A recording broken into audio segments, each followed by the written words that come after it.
Greetings, Atlanta Public Schools students, families, employees, and community. I'm Dr. Lisa Herring, incoming superintendent. As we prepare for the reopening of schools for the 2020-21 school year, I want to make sure that our students, our staff, our support professionals, and all of those who are involved in the day-to-day operations of schools, I want to ensure that you are able to return back safely, efficiently, and effectively. Over the last several weeks, we've held several virtual town hall meetings. During those meetings, we were able to engage with staff, with families, and students around our reopening considerations. We know that it is a lot of information to process and to understand. To help, we prepared a series of answers to your most frequently asked questions in a written document for you to review.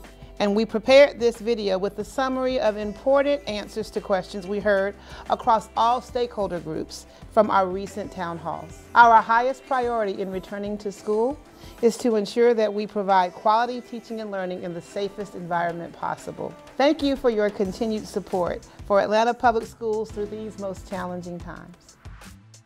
Here are the top 10 most frequently asked questions from our reopening town halls.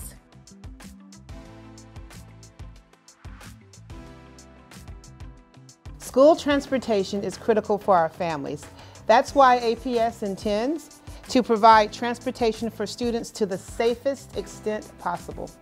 APS will implement appropriate safety measures by encouraging all bus riders to wear masks and maintain social distance and physical distance while on the bus. However, given current realities, it is likely not possible to consistently maintain social distancing while on school buses. As a result, some families may elect to pursue other transportation options.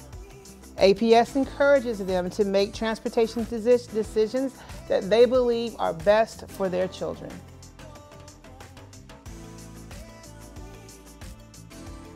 The district will be practicing social distancing using the guidelines that have been provided to us from our public health officials. Some examples of the social distancing include limiting transitions throughout the school day, decreasing class sizes, allowing students to remain in the classroom for lunch and breakfast, and allowing additional time for transitioning.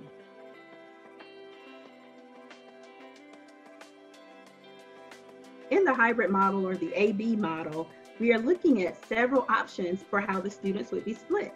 For instance, one of the pieces we are considering is separating students by last name. Another option may be separating students by grade level. It is important to note, however, that the final decision regarding the groupings has not yet been decided.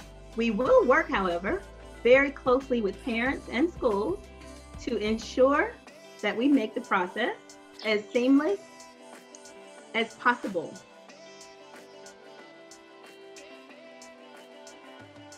So let's talk about the virtual model, pre-K through 12. For the virtual model, we're looking to really, kind of tighten up our virtual offerings. We learned a lot over the springtime. I think there were some great things that happened, but we also realized that we have the opportunity to create some really solid and wonderful virtual offerings, even beginning as early as pre-K.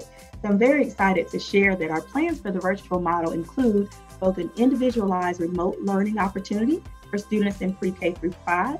And with this particular option, students will remain enrolled in their home schools. And the instruction will be provided via a combination of synchronous and asynchronous instruction. We are also recommending a content management system, which I believe we decided on today. So you'll be hearing more about that to really aid in the delivery of that instruction and provide some real structure around that programming as well. And the support and instruction planning is provided by the home school.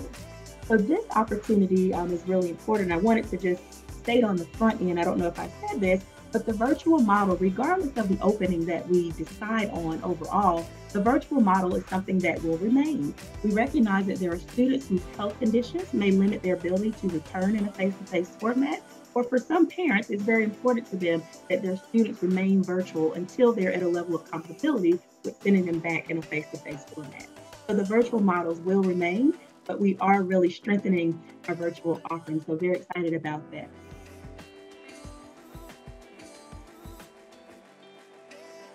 Students and staff will be required to wear face coverings to start the school year in the fall. Students will be provided a set of face masks to start the school year. In addition to these face masks, we will have disposable emergency masks available at each school. Staff will also wear face masks to start the school year.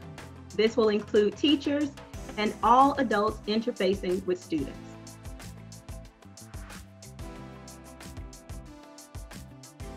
When students and staff return in the fall, we will be implementing several safety and health measures. One of the key measures that we're seeking to implement is a health screening. The main function of the health screening is to look for a temperature or a fever. According to the Centers for Disease Control, fevers continue to be one of the main symptoms that presents itself with COVID-19.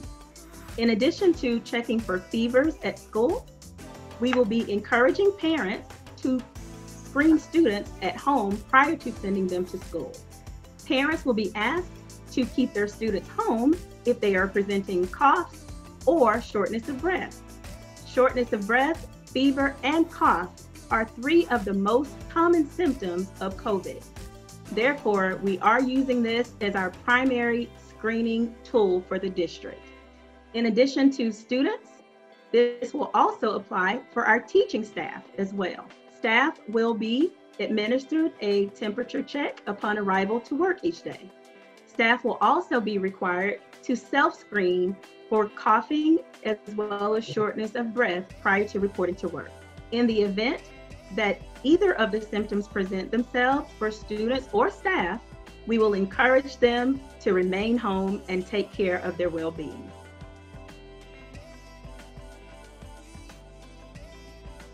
For our families, Atlanta Virtual Academy remains an option available for all students.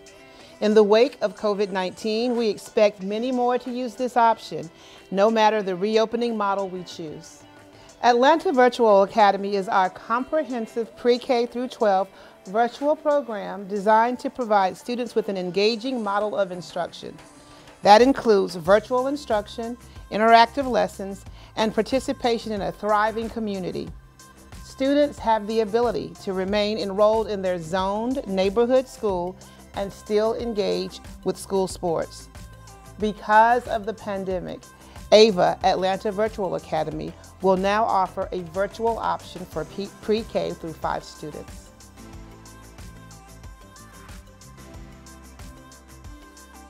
You'll see across the top the level of community spread. Dr. Herring mentioned that a lot of our approach to how we're planning to reopen the school year has been centered on where we are in terms of public health. When we're talking about where we are in terms of public health, what we're simply referencing is the level of community spread. And the level of community spread is speaking to where the COVID virus really is sitting in our community. And this is something that is determined by state and local health officials. This is an official designation that they are sharing with us, and they help us to monitor over time. Now I'm going to share with you some snapshots, if you will, of where we are as it relates to the level of community spread based on the dates that I'll present in just a moment for the data. But it's important that you understand this information because you can see from here, the levels of community spread really then open up instructional models. Dr. Herring mentioned that if we were in a place of substantial spread, which is where we were in the months of March and April, we would have to be in a remote or distance learning environment.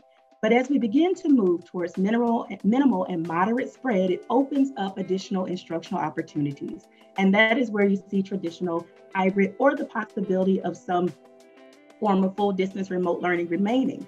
And then finally, as we move to that place of low and no spread that we are all hoping, wishing, and praying for, we can then begin to resume more of a traditional school opening. So I wanted you to have that information front of mind, and I will reference it from time to time as I share the models that we are proposing. All right, so here we are, levels of community spread. This is the great question that a lot of you are probably thinking about, a lot of people have asked. So where are we? We're talking about this being something we're considering as it relates to public health, but what does that mean? So the level of community spread is based on a 14-day incidence rate. And that designation is determined by the Department of Public Health. And you can see here This information was put together from the Department of Public Health, and it aligns to that document I shared a moment ago that was prepared from the Department of Education. And this is just a tool to help districts in making those instructional decisions in terms of moving forward. Now, I know it's very tiny here, but you can see Fulton County and DeKalb County are both in the yellow. And so if you see here from transmission category, if we're in the yellow, that puts us in the place of minimal to moderate spread as of 6/10/2020. And that is the latest release of this particular document. Now, we don't simply rely on these types of documents to make the decisions around where we are in tracking the virus and understanding where we are in levels of community spread. Here's some additional information that's important for you to understand. We are blessed in the city of Atlanta that we have access to additional tools that get us a little bit deeper, a little closer to our students and our families here in the city of Atlanta, Atlanta Public Schools. Here is a dashboard that is monitored, that is put together and released twice a week by the City of Atlanta in conjunction with both Fulton County Board of Health and the Department of Health. And this gives you an idea of current trends as it relates to the COVID virus. And here you can see some very specific things. These are very important indicators to really understand the phasing. You may have heard some reference to phasing as it relates to Reopening America, or even the phasing as it relates to the City of Atlanta in that document that was released several weeks ago. So this speaks to where we are in that phase. And according to the information from the City of Atlanta, we are in phase 2. And you can see the phasing indicators being the new COVID cases, the number of hospitalizations. This also looks at positive test results and hospital bed availability. I know you're probably thinking to yourself, well, that doesn't sound like the Department of Education information. Or what does that have to do when we're thinking about reopening schools? Well, this gives us a picture of the public health outlook.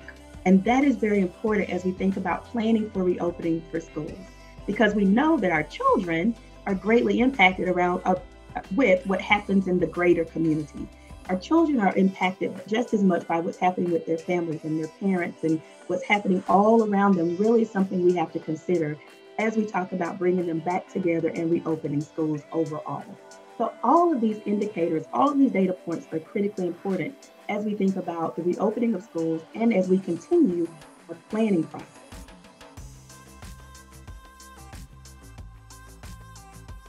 As I mentioned earlier, Monday, August 10th, 2020 still stands as the first date of return for students for the 2020-2021 school year. Our top priority remains the safety, health, and wellness of our students and staff. We will continue to monitor public health guidelines and data. That requires the district to be flexible.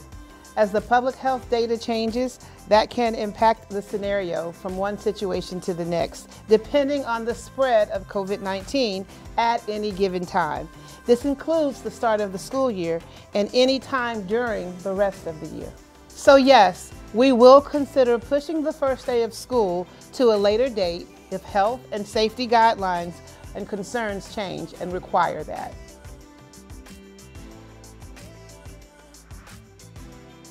Our district has been working for weeks on plans to return to school in some fashion on Monday, August 10th, 2020, which is the first day of the 2021 school year, as designated by the board-approved calendar. In alignment with public health guidelines and data available, we have been exploring 3 potential scenarios for reopening: face-to-face, which is traditional; virtual; or hybrid. Hybrid is a combination of face-to-face and traditional. We will announce a final decision for reopening in early to mid-July, based on public health guidelines and data that's made available at that time.